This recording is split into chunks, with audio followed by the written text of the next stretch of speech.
Hi, welcome to the Toilet Paper Diaries. This episode is about the US elections, the greatest reality TV show on earth. If you play it just right, you can end up winning all. You will lose a few friends and you will have people that despise you. And to be honest with you, it's going to be really painful for you to be able to sit down and chat to folk afterwards. But if you do it right, you get everything. Plus, we're going to introduce you to Second Life, which gives you a second income, and this is the raunchiest show we've ever done. You have no idea what I'm talking about, have you? But you will after you've been watching the Toilet Paper Diaries.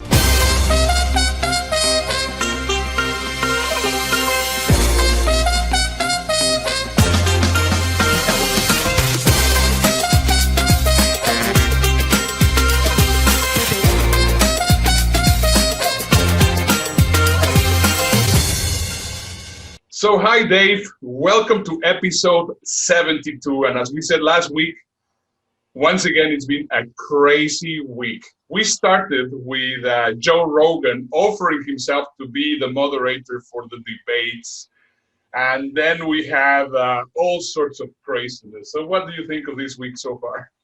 I think it's been a brilliant week. As always, we can't predict what's going to happen. We have no idea, but we're never disappointed. Actually, looking at Joe Rogan, I love his podcast. I've listened to it for many, many years. It's 180 million downloads a month. So if anybody can hold a really interesting debate, he can do it. But it will be a little bit more bonkers and more showbiz than most people used to. But the thing is, this is just another week of the Toilet Paper Diaries. If we weren't in lockdown, we'd have a life. We could go and do something else. But we haven't, so this is what we do. And I love it. Exactly. And we are right now getting into what I think is the biggest roller coaster of the year. I mean, so far this year has been nuts. But what I think is crazy is that right now we're going to get into the US election, and we start already seeing the craziness. Sadly, also this weekend, we saw Ruth Bader Ginsburg passing, and that was a very sad thing. She's a legend, and she did so many amazing things in her lifetime. Everyone should be proud of her. But it's going to be also a crazy time. I mean, they're saying that by the weekend, they're going to be having already a candidate and who's going to be taking over, and it's just insane what's going to be happening. Now, the closer that we get into the elections, the more bonkers this is going to be. So that's why we decided to call this show the greatest show on earth, and we're going to be explaining to you how this is really like a reality show, and I think you're going to find this presentation fascinating. So stay with us, because you're going to learn so much about what's going on and how you can interpret every single thing that is happening. That is going to be one incredible episode, right, Dave? Well, when we're putting the thing together, we're trying to wonder which bits we could lean on, which bits we should leave out, and what we should introduce. And we ended up with this incredible world around us. And then we went, well, we might not even have an election. We might be hit by an asteroid. Let's throw that in as well. So you got that to come. Plus, also, we'll be sharing with you from a business point of view, the 10 most impactful quotations from business leaders. That's going to be our 10 things this week. So there's so much to enjoy in today's show. Yeah, it's going to be great. And what you're saying, you know what? Right now we're seeing here on the screen, asteroid 2018 BP1, I think it is. We're seeing it here. And it's predicted to actually hit Earth on the 2nd of November, the day before the elections here in the United States. Wait. You said hit Earth. Everything I saw, it was going to miss Earth. Have they changed it? Because to be honest with you, I like being around. Even if it's a bit crappy being inside, I'd still like to be alive, if that's okay. Well, I mean, the prediction is that there's only a 0.1% possibility that it's going to be hitting. But if it hits, it's going to be on the 2nd of November. Wow. Have you seen Deep Impact and Armageddon? Yeah, well, I mean, compared to Armageddon, this is very, very small. It's actually just about 6 feet, which I think by the time that it hits Earth, and it's going to be hitting it's going to be hitting in the Pacific. So, right. I mean, I think possibly it's not going to really be a big thing. But anyway, it is just so weird. Somewhere is going to be in a fishing boat. Yeah. And that's going to land on top of them. It's going to cook all the tuna, wipe out his boat, and we'll all go, we're okay. That's exactly what's going to happen. Yeah, that's more or less what's going to happen. So let's just start talking about why this is a game. And let's try to start putting everything into perspective. So the Right. first thing that Dave and I thought that it was going to be super important for you to understand is the difference between context and content. Because the moment that you understand context and content, you will be able to play this game. If you do not understand each one of them, then playing the game is going to be very complicated. So let's just try it between Dave and I. We're going to try to explain to you what context and content is all about. So let me just share with you an example. Let's say that we are in our company and we are in a budgeting meeting. So we're going to have about 4 or 5 people sitting around the table, and we're going to be talking about expenses. We're going to be talking about profit. We're going to be talking about income and different things. That's the content. Now, if we like to see it from the enlightened leader point of view, then we have to not only listen to the content, but we also have to listen to the context. Now, what is the context? We're going to have a group of 2 people. Some people are going to be the to me, which are the ones which are saying, well, you know, all of this is happening to me. Those are the ones which are going to be very defensive. Those are the ones which are going to be arguing because they didn't like that. They're going to complain that this is what's happening in the market, that this is what's happening in the every situation, and everything is about defensiveness and aggressiveness and whatever. And now we have the other people which are saying, well, you know, with this information, we can possibly change this. And these are the by me people. They are the ones which are going to be trying to find solutions. They're going to be the ones which are going to try to be sharing more information, trying to share and talk about how everything is with the group. So you as a leader normally take an observation and try to see who are your to me people and who are your by me people. Because of course the by me people are going to be the ones, sorry? I see a kind of political thing happening here. I'll just keep it to myself. Please carry on. Well, I mean, it's just an explanation. I mean, you're a leader, you're there in the group, and you're just simply trying to understand how both sides of the people which are working in your company see the world. So we have 2 different things, and whatever happens, we need to always see content and context. I don't know if actually I explained myself correctly, Dave. No, you do. So what we're talking about is on one side, if you're to me, you talk about this is the world is about me, it's me shaped. Everything that happens is very unfair. And you talk about the fact that people do stuff and they shouldn't be doing that, and I'll deal with it, and it's very micromanaged. If you're by me, then you see a bigger picture, you like to put stuff in perspective, and you like to make sure that everybody gets across the finishing line. So that's the big difference between the 2 different ways of doing it. I'm completely wrong. I thought it had a political ramification. I haven't mentioned politics at all. But if you think about it, that's what happens in every single situation around the world. So we have people which are to me and people which are by me, and the behaviors are completely different. Now, if you want to politicize this, I don't think that we even have to mention who is who in the political aspects, and you're going to know who is who. I mean, this is just how powerful this kind of information is. It's very true. So what does that mean when it comes around to how you drive this? How does it fit in with people? So if you're, for instance, a to-me person and it's all about you, what kind of policies do you make and how does that fit in with the way that everything comes together? Well, I think it's, I mean, let's just take it with what is going on right now. And I think we have a very interesting video here, which you're going to be showing. Let's talk about the masks.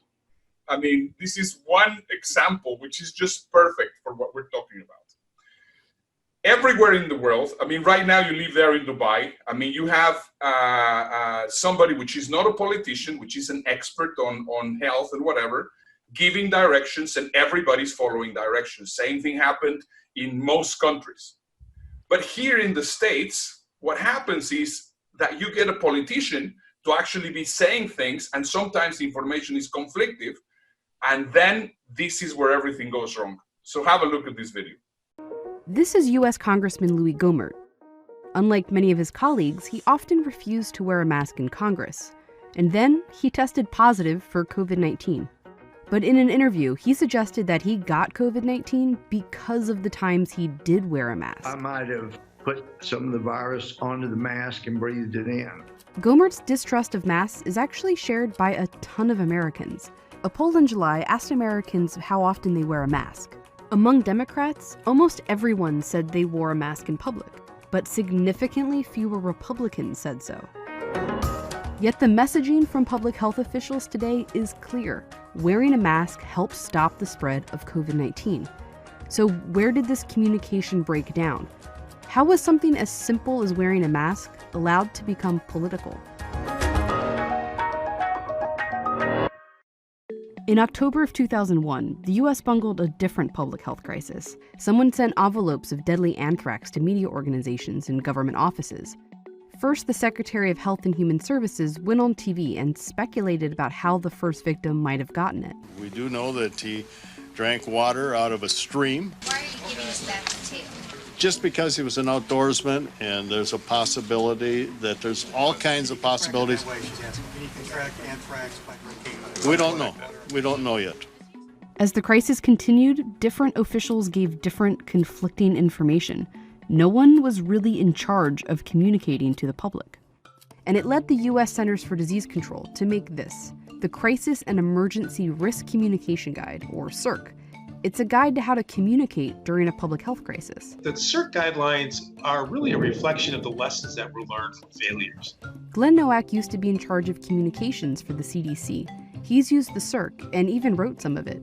And he says one of the biggest lessons from the anthrax attack is what the CIRC now calls the most important role in a crisis, and the key to preventing mass confusion, having a single person as the spokesperson.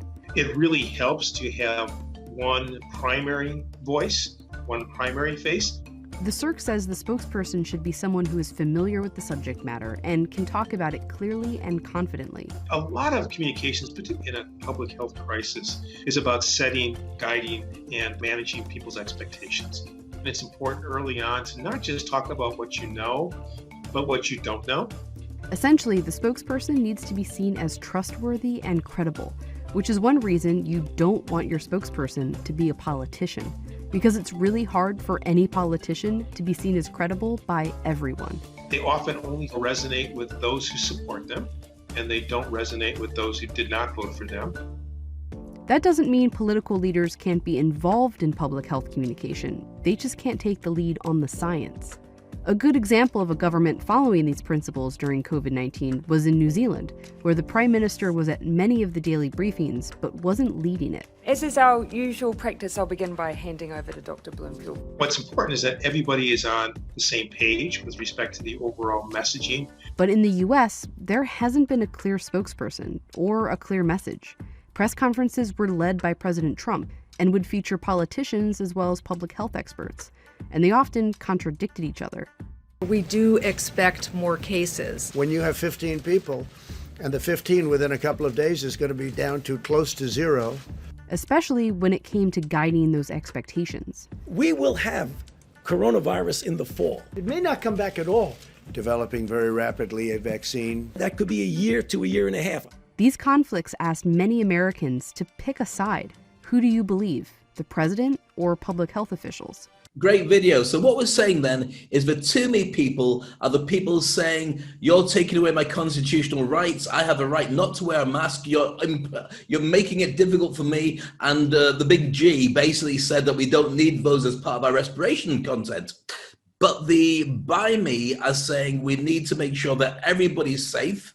And so everybody should be doing this collectively for an end result. That's the way it fits in with the two types of management and leadership. Is that what we're saying? Absolutely. That is just crazy. Now, let's just try to analyze a few more examples. I mean, let's play a little bit of a game. I think that would be a bit funny. So let's just think about it. I mean, we all know that President Trump, he has been doing all these things with Stormy Daniels. He has been accused by so many people because of whatever sexual abuse or whatever you want. You know that he doesn't want to report. See, all these things. But in the other hand, you have the evangelical Christians which are supporting him like if he will be the Messiah. Explain that to me. I mean, many think he is. Many say he is. I've seen it on CNN and Fox. So it must be how would that work? Those people, I think, are looking at the actual content of what he's achieving for them, but we're not seeing it in the context of their view on life. So it's very transactional as opposed to big picture thinking. Is that right? That is absolutely correct. Do you have another example of how we can actually put it like that? Okay, let's look at, well, one of the easiest ways of looking at this is looking at the type of game show theory that you have, the way that people play together. So, for instance, if we're playing poker and I'm putting down the cards and I'm looking at a bigger way of winning, I don't mind losing a little bit of content in context that I'm going to be winning overall. So that's something that goes on a daily basis with relationships, with your finances, with the way that you are at work. It's always there. But if you put it together in the way of playing a reality TV show, then you see that there's things going on in one direction, but people are playing a different game to other ones. And so depending on the game you've got and the context you put on it, you can end up winning even if you lose. Does that make sense? Correct, absolutely. And this is why it's so critical that everybody gets to see. I mean, for us, it's always fascinating because we always talk in context. And whenever you go on social media, whenever you talk with people, they are always talking in content. So that's why we see the world in a very, very different world. And I think you bring a very good point, talking about game theory. Now, if you have never heard about game theory, I mean, game theory was developed by John Nash.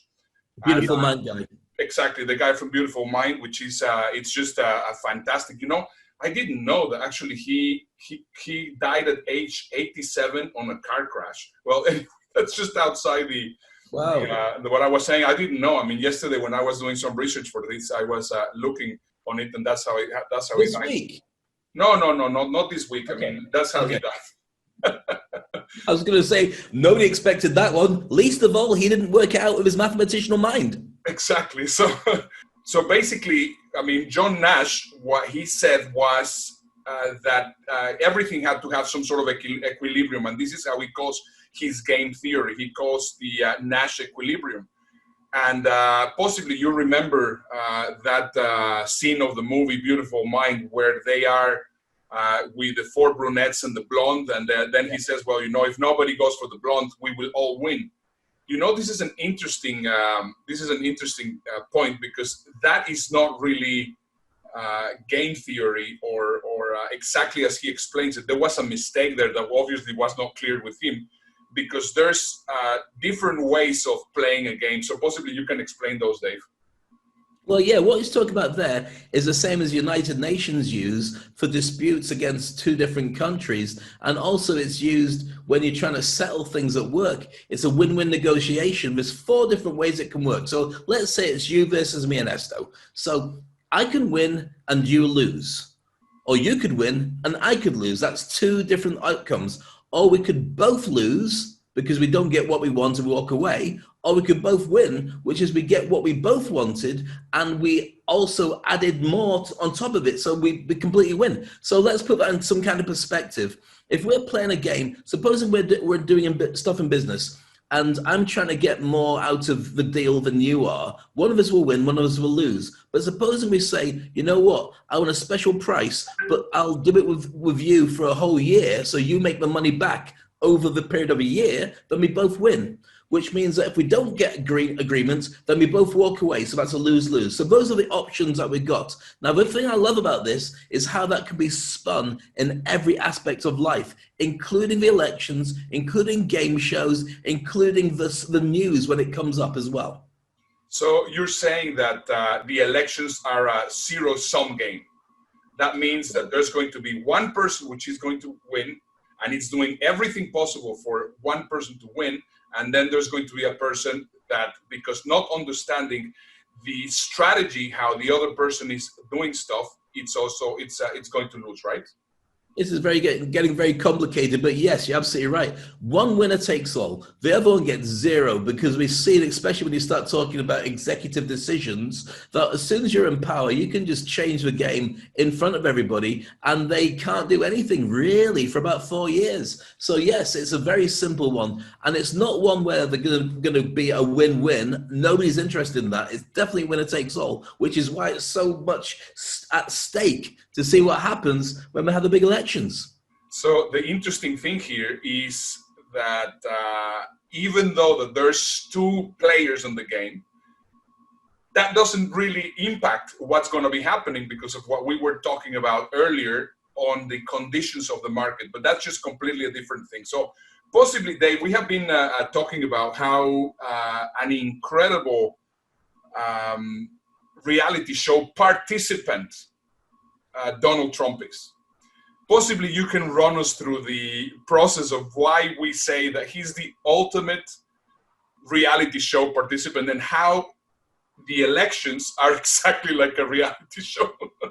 So let's get back into the news of the week. Let's talk about Donald Trump and also Joseph Biden as competitors in a reality TV show. Now, the thing is, Donald Trump is very well known for being the host of The Apprentice and going, "You're fired," to everybody, and became incredibly popular as a kind of Disney villain type character for that. Now, what that means is because of his knowledge of TV, his entire running up to the elections of 2016 and his entire presidency have been played like he's still in a reality TV show. Because the important factors that go into it means you've got to have people watching who are observing what's going on. You've got to have somebody who's playing games, and you've got to have an X factor that means you can't take your eyes off them. So what is that would make it all work? Well, the danger is, well, it's not the danger so much. We're trained to keep our eyes on things that might be difficult for us to deal with. So for instance, if you're going to an event and you see 100 people, of which you say, "What do you think of a new suit?" And 99 say it looks great, and one says it looks terrible, you look like a clown, you might be dressed as a clown. You remember that one person. Now, here's the whole point. If you can be that one person every time, everybody will remember everything you said, and it'll blot out the 99 nice things that are being said by other people, because it's built into our DNA to keep an eye out for danger in case it threatens us. So if one player is able to do that all the time, the whole world's going to be watching them. And guess who that's been for the last 3.5 years? Let's talk about some examples. For me, I think the most memorable example, and the funny thing is, he even took her to the administration at the very beginning. I mean, do you remember on the first Apprentice, Omarosa was the one that really killed it on that show, because she was playing the game in the exact same way. I didn't come here to make friends. I said that from day one. Right? Absolutely. She realized it's not a game show. It's not an opportunity to bond with people and make lifelong friends. It is you versus the rest of them. And it really depends on what kind of game you want to play. If you want to be part of some, reunion in 5 years' time where you all sit and eat cakes and say, "You know what, we didn't win, but we made a real lifetime buddy." She didn't want that. She's never wanted that. And you can see that with the way that she's played it. But that's why she's one of the most memorable people from the entire show. And that's why clearly, despite whatever politics he may assume to have in public, he chose for her to be part of his administration because they're like birds of a feather. Very interesting to see. And with the game shows, there's always somebody that stands out because they play a different game to everybody else. Mm-hmm. Let's have a look at some examples. Can you think of any, Ernesto? Well, I mean, one of the guys that I can think of is this guy, Dr. William in Big Brother. I don't remember which season it was, season 6 or season 9 or whatever it was. I didn't really watch the whole Big Brother, but of course, I mean, he was on the news constantly, and he was really making it, he was an a-hole, and he was just basically making it clear for everybody that that's what he was. He made it perfectly clear from the very beginning he hated everybody else in the house. He couldn't see a redeeming feature for anybody in the house. But there's a really interesting mindset behind doing that. If you turn around and you disparage everybody, they're on the back foot. If they act like they care, especially in a reality TV show where you're going to be voted as being popular, they're spending the rest of the time saying catch up. They're playing catch up to be back in the good books, which means that he's already won before you start the game. Yeah. If you turn around and say, no, you're not good enough for me. You're not good enough for me. I don't care what you do. It's not good enough. Take your money. It's not good enough money for me. That's exactly the game he was playing, and he won. That's why it was so powerful. I remember that other guy, I can't remember what his name was, who was on Survivor, who played some really dirty tricks. Yeah, might have been Neville or something like that. And what he did was, right from the very beginning, he changed the rules of the game. The rules are laid out. You know, you're going to be the survivor at the very end, but what if you reprogram it? Now, the time I saw before this, which always stuck in my head, I've actually used it as a bit of a template, is in Star Trek. Because Captain Kirk is the only person that ever managed to beat the Harry Moran game or something, which is part of the test, because he reprogrammed the computers before he went in. So he's the only person that could possibly win. What we're talking about is doing that in real life. This guy was the one that burned the socks and threw away the water from the other competitors, right? And he also was, as he did that, he got the idol, which let him get a free pass so he couldn't be voted off the island after he'd done it. So when we turned around and said, we hate you, we're going to get rid of you, most unpopular person, he goes, no, get out of jail Trump card. I shouldn't have called it Trump card. Get out of jail card. And I can instantly stay on regardless. Maybe the world now is more of a villain shape than a hero shape. Well, the hero's going to play the whole game before, but the villain just has to step in there and get what he or she wants. Exactly. The funny thing is, I mean, just so that actually we can put things into perspective, this week, another crazy thing. Trump says that he's going to create an executive order, so if he loses, that Biden will not be able to actually become president. I mean, he's basically doing the same thing as this guy from Survivor. But this is a different game he's playing. This is playing a game of misdirection, which is like that. Look at that, and you don't see what this hand is doing. And that's a genius. And I think that that's something that, regardless of like Trump, don't like Trump, he's the master of this in a way that I've never in my life ever met anybody or seen anybody who can get the whole world to look in a wrong direction while he's doing something over there. He's brilliant at it. Yeah, absolutely. Well, you know, I mean, look about what happened this week. I mean, first of all, there's not going to be deal with TikTok. TikTok's going to be banned. And it was supposed to be banned on Sunday. And then almost at the end of the Sunday, suddenly he goes and tells everybody, no, we of course going to have the deal. And now it's not going to be only Oracle, but it's also going to be Walmart. And of course, all the TikTokers get very excited. And then the next morning he says, no, there's not going to be any deal. He's just basically moving everybody like if there will be puppets. It's just he's making them dance, which is appropriate for TikTok. Yeah.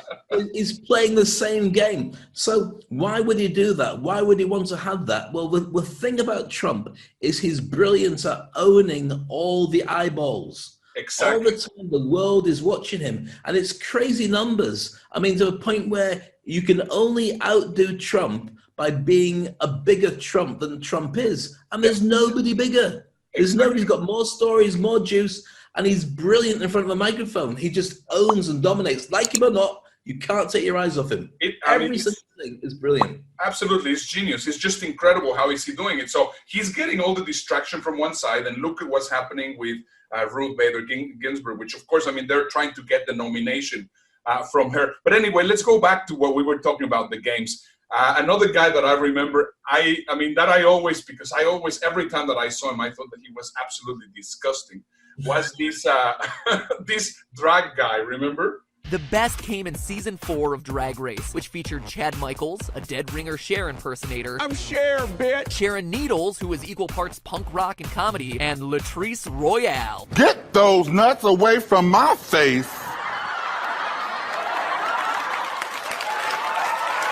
But in a field of talented, funny drag queens, it felt like one in particular, Fifi O'Hara, was dominating all the airtime. How? By bringing the heat to anyone and everyone. Everyone hated her. She was the worst. I hated watching her. It was awful. But at the same time, I couldn't look away. At least I am a showgirl, bitch. Go back to Party City where you belong.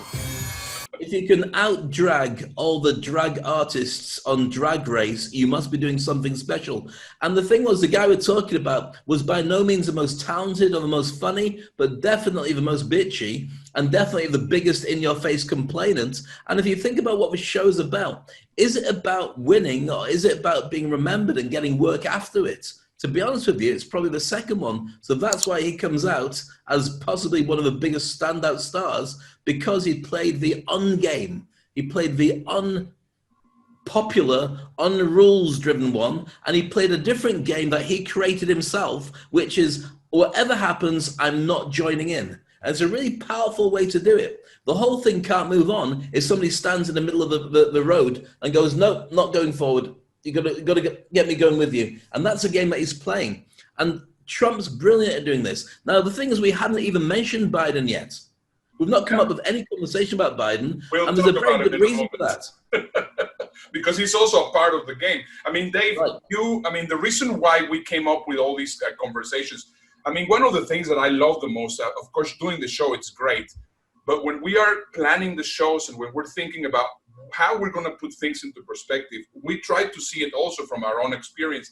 And you being a reality show participant in the UK, so briefly, possibly you can tell how you can see the what happened to you and what's going on in the elections right now. Okay, well, I won't tell the full story because I think we should save that for another episode. But what I will say is that there's a game that's being played in every reality TV show, and it's not the game that you see.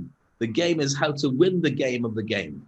So what I did in my particular one was I looked at how everyone was behaving. I looked at how the season was running. And I thought, how can I win by taking little things that people aren't doing and move forward with that? I'll explain the exact system I used for doing it at a later date. But needless to say, it's on YouTube. We made sure a little clip of it. I ended up getting picked out of 3 good-looking guys, or 2 plus me, by somebody who hated me. We went away. I ended up getting the standing round of ovation of applause when we came back after our date. What's all that about? How could it happen? Playing a certain game by watching what's going on. And if everyone's playing a game and going that way, sometimes it makes sense to go the opposite direction, watching where they are, but knowing where you're going to go with it as well. And that's what I did, as you can see with Blind Date. It's called misdirection. Now, if you look at the very best magicians, whether it's a David Blaine or it's that orange guy in Vegas, can't remember what his name is, David Copperfield, all of them are experts at pointing that out while doing something else. Do you think we should take a look at exactly how that's being done? Here we go.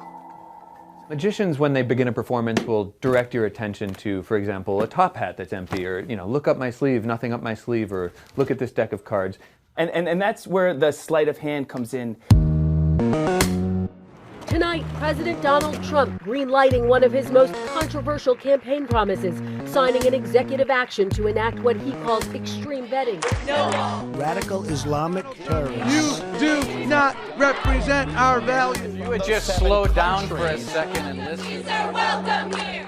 What they're also doing in that moment is making sure your attention isn't focused on anything else they're doing or anything else that might be happening on the stage. Well, meanwhile, Donald Trump signed another executive order on Saturday, one that gives this person, Steve Bannon, a permanent seat at National Security Council meetings. You ever see magicians kind of like toss a silk into the air?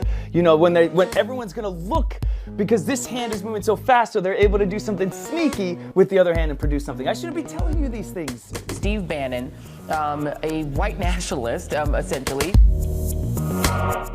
Similar ways, politicians will begin by saying, this is who I am, this is what I'm about, this is what my opponent's about. This is what we call exordium. My father was a small businessman. He worked really hard. He printed drapery fabrics. You're defined by your courage. That's how I grew up. You set up the facts and the frame and the association in the minds of the audience that's most conducive to them being persuaded. You go in gently, Can you see the bottle cap? I'm gonna make it disappear. I'm gonna make it disappear. I'm gonna make it disappear. And they watch it. They watch me put the bottle cap in my pocket, And then, boom. My grandfather Finnegan's rolling on his grave when Donald Trump says, I don't pay any federal income tax. That makes me smarter than you. Another trick that the president employs is repetition. The way he repeats certain words or phrases or associations. The press is so dishonest. Many are terrible, and they're very dishonest people. They're very bad people. Some of them are such lying. So what makes this routine so fascinating to me is that people get lost in the repetition of the trick, you know? You know what that's called? Dishonest media. That's called dishonest reporting. This association, whether we agree with it or not intellectually, on a subconscious level gets made. Yet another trick is showmanship, stagecraft.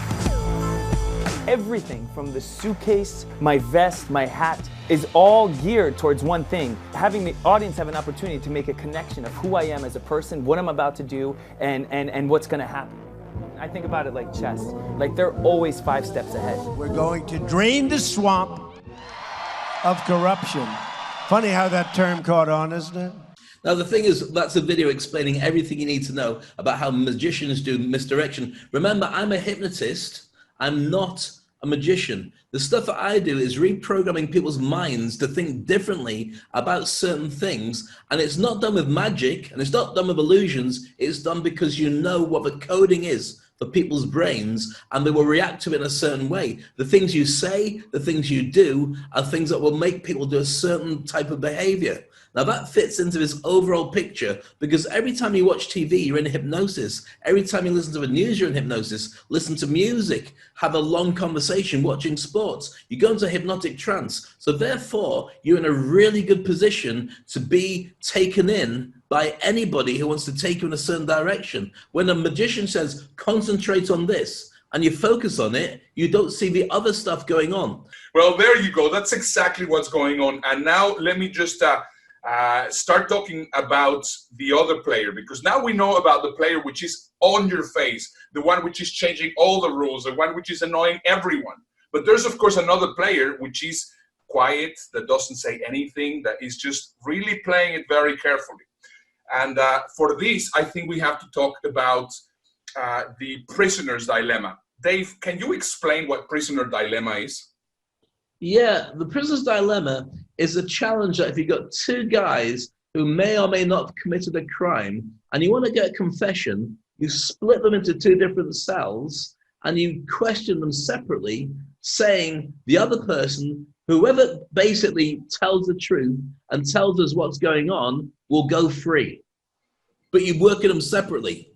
So they've got the added thing that if I do this, I go free, but I shouldn't rat out my mate, because then I lose a mate. But if he rats out on me, then I go to prison and he gets away. And that's a dilemma. And it's played good cop, bad cop in almost every TV show you've ever seen that involves good cops and bad cops.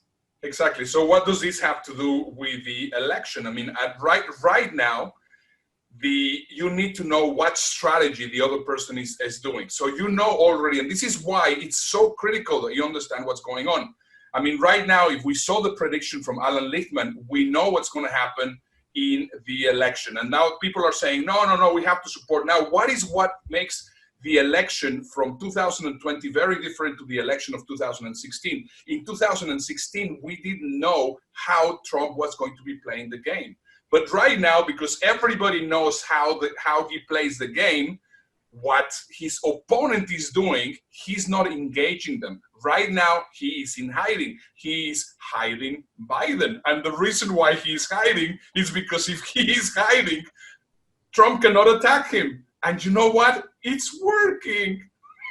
It's really an interesting concept. And this one has been used in many times before, most notably in the Rumble in the Jungle of Muhammad Ali, where he fought against, I think it was George Foreman. And basically, Foreman was a bigger hitter, bigger guy, just a complete steamroller. And so what Muhammad Ali did was he knew that he couldn't go up against him just on hit for hit, or at least it was going to be difficult. So he played a game called a rope-a-dope. The idea was he put himself up against the ropes. Foreman hit him as many times as he could do, right up until the 9th round, when his arms were exhausted. He couldn't hit him anymore. And it looked like he'd won every single round up until the very, very end. But then his arms were tired. So then Muhammad Ali stepped in and took him out. So what may be happening here is if you can't get Biden up against Trump to play against each other because it's going to be too much chaos And Trump is brilliant at playing this game. Don't play the game. Yeah. So Trump has to play it on his own. So that's why the war on TikTok, the things in the Middle East that are going on, all these different things that are misdirections, all the punches everywhere. Everywhere you go, it's Trump, Trump, Trump, Trump, Trump. And some of it is brilliant, and some of it is beneficial, and some of it is fantastic, and some of it is just, like you said with TikTok, yes, we will, no, we won't. Yes, we will, no, we won't. It's the chaos that owns the press. Because if a press are talking about him, he knows that he's, in the eyes of everybody, the only one that sticks in your head, which is going back to what we talked about with the reality TV stars, even going back to that guy Plug, who was in Real World, which was one of the first reality TV shows. He got kicked out halfway through the first season of it, but everyone remembered what a nasty piece of work he was. So he ended up becoming a standout star, good or bad, the one that gets remembered later on. So that's a point. If you can get eyeballs with fake news monitoring everything, people with a nice spin on it will just say, yeah, I heard about that. Maybe it is true. And that's the plan. Yeah, exactly. That is the plan. And I mean, as you were saying about Muhammad Ali, possibly let's bring it a little bit further into another example. Clover Lang and Rocky Balboa in the movie Rocky 2 or Rocky 3, I think it was. 3. The Rocky 3, exactly. So there they are. They're just fighting, and all he does, he knows that he's not going to be able to hit Mr. T. So he just basically covers himself, and that's how he actually wins the entire thing. So if we think about it, why do we call the elections the greatest show on earth? So we have the to me people and the by me people. I mean, both sides. We see them with both sides. The other thing that we have is we have the press, which are only analyzing content, and they're actually directing people towards content. So we have one master misdirector that can send people to either TikTok, and if it is not TikTok, he's going to send them into other things. I mean, every single tweet is just misdirecting people so that they can forget what is actually going on right now. Then we have a zero-sum match in game theory, which of course one person is going to win and the other person is going to lose.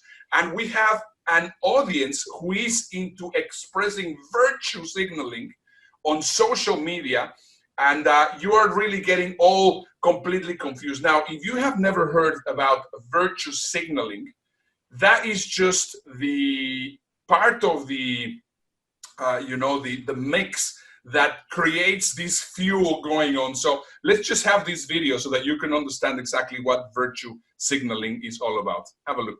If all you're doing is casting stones, you're probably not going to get that far. I couldn't have said it better. We've got to remember that most Americans on both the left and the right want a better country.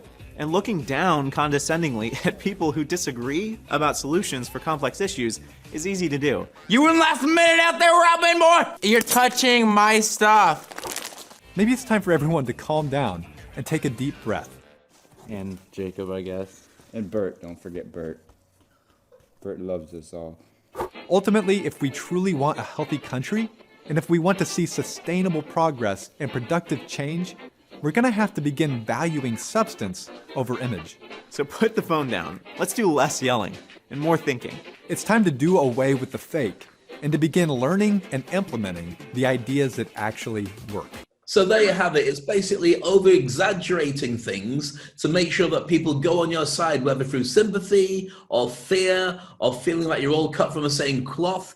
And that's a big thing. People pay a fortune just to have people go, oh, you're my guy, or you're my girl, or you're my bit of both. Fine. So virtual signaling, what part will that play, do you think, in the end results of the elections? I think it's going to be completely irrelevant, as we have been mentioning earlier. I mean, it doesn't matter what people are saying. It doesn't matter. I mean, people could be killing themselves in Facebook, in Twitter, and whatever. All of that is content.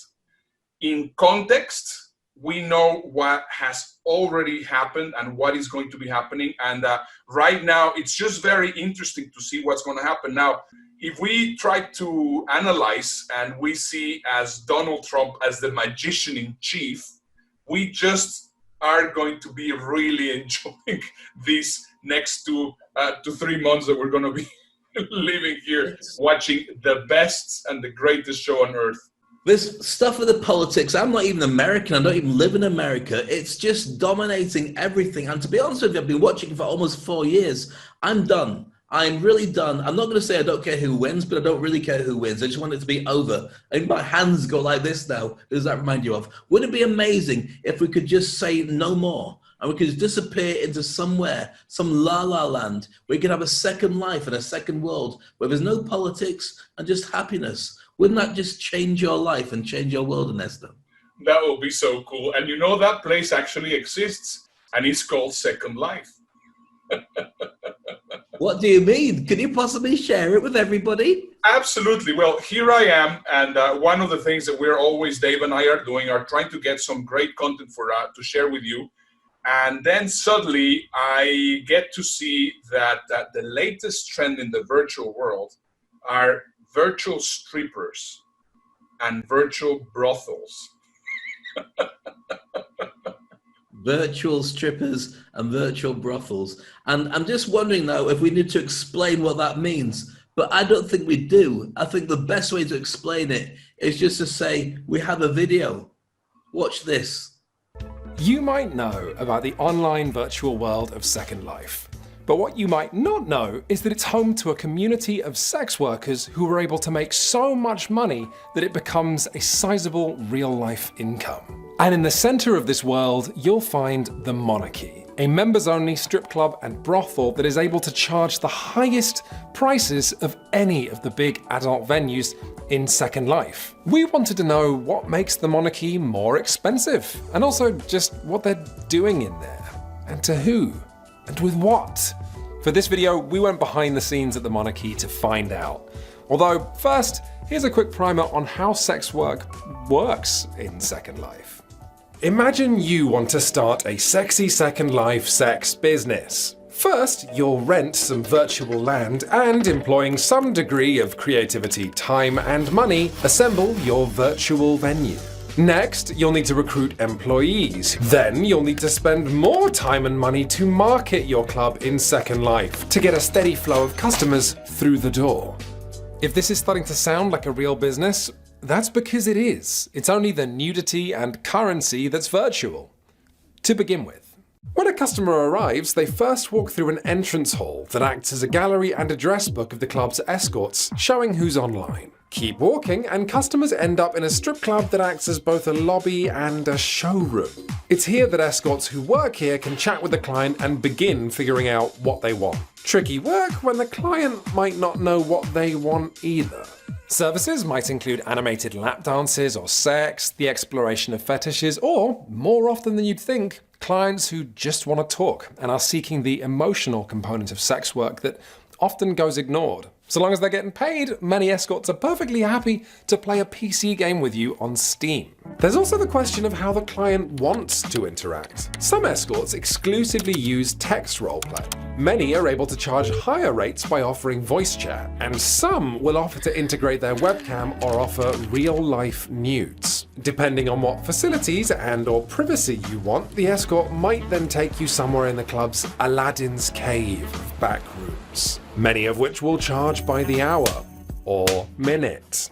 Finally, after any transaction has been agreed upon and paid, the owner of the venue takes their cut. One figure we heard was 20%, and the escort keeps the rest. Some escorts simply use the virtual Linden dollars they earn to upgrade their avatar or buy property, but many will take it out of the game by converting it into real-life cash.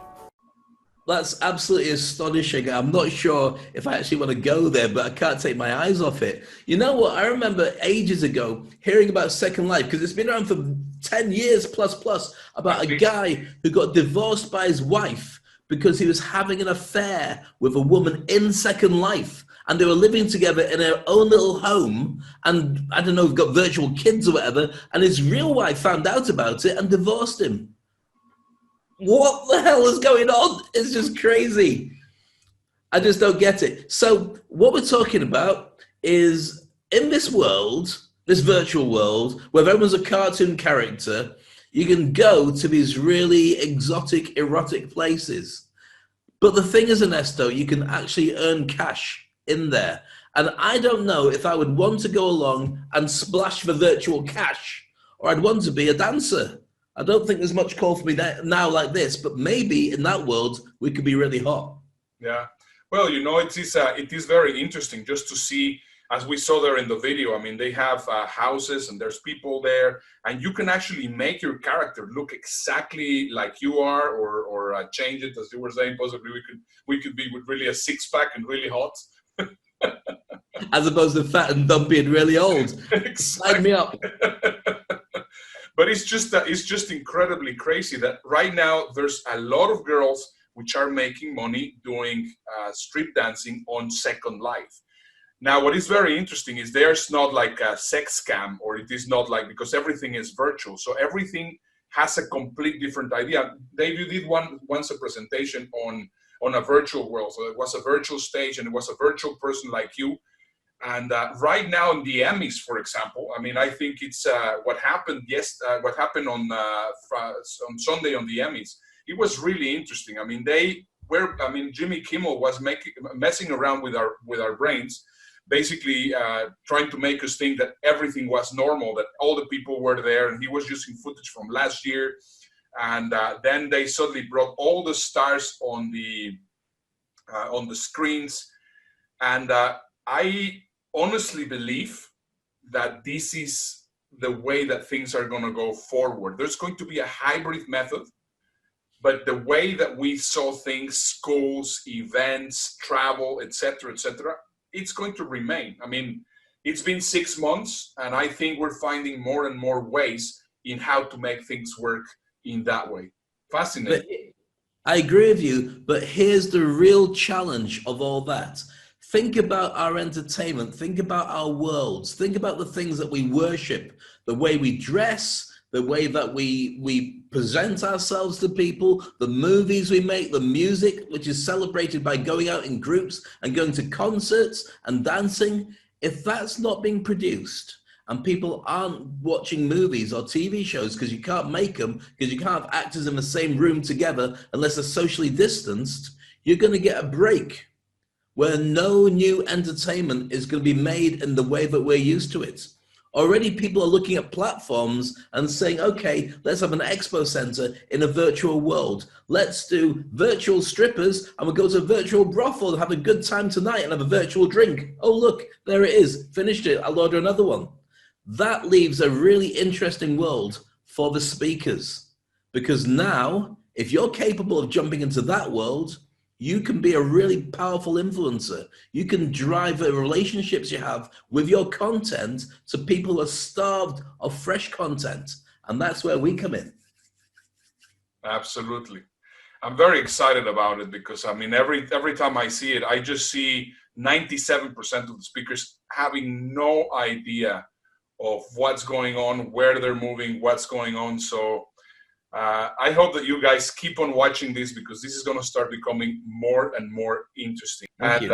Well, amazing enough, we are out of time.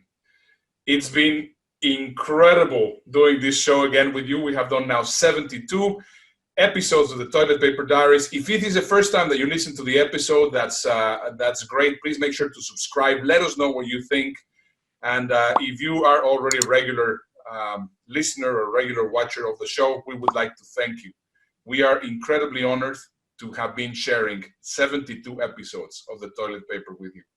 Dave, more to come. 72 episodes of Toilet Paper, and the rest of it is full of stuff that we'll be sharing with you. We're going to hit 100%, and it's going to take us all the way up to Christmas. And I can't think of a better way to enjoy a Christmas than to have a special Toilet Paper Diaries. And we're like 4 months in advance talking about it, but already my head's playing with all the different things that we could do. And we'd love your suggestions as well. So it's been an honor. Make sure you subscribe. Make sure you follow us everywhere. Go to toiletpaperdiaries.com and connect with us there. Listen to the podcasts. And Ernesto, as always, it's an honor to be sharing quality time and talking out of context about some great content with you.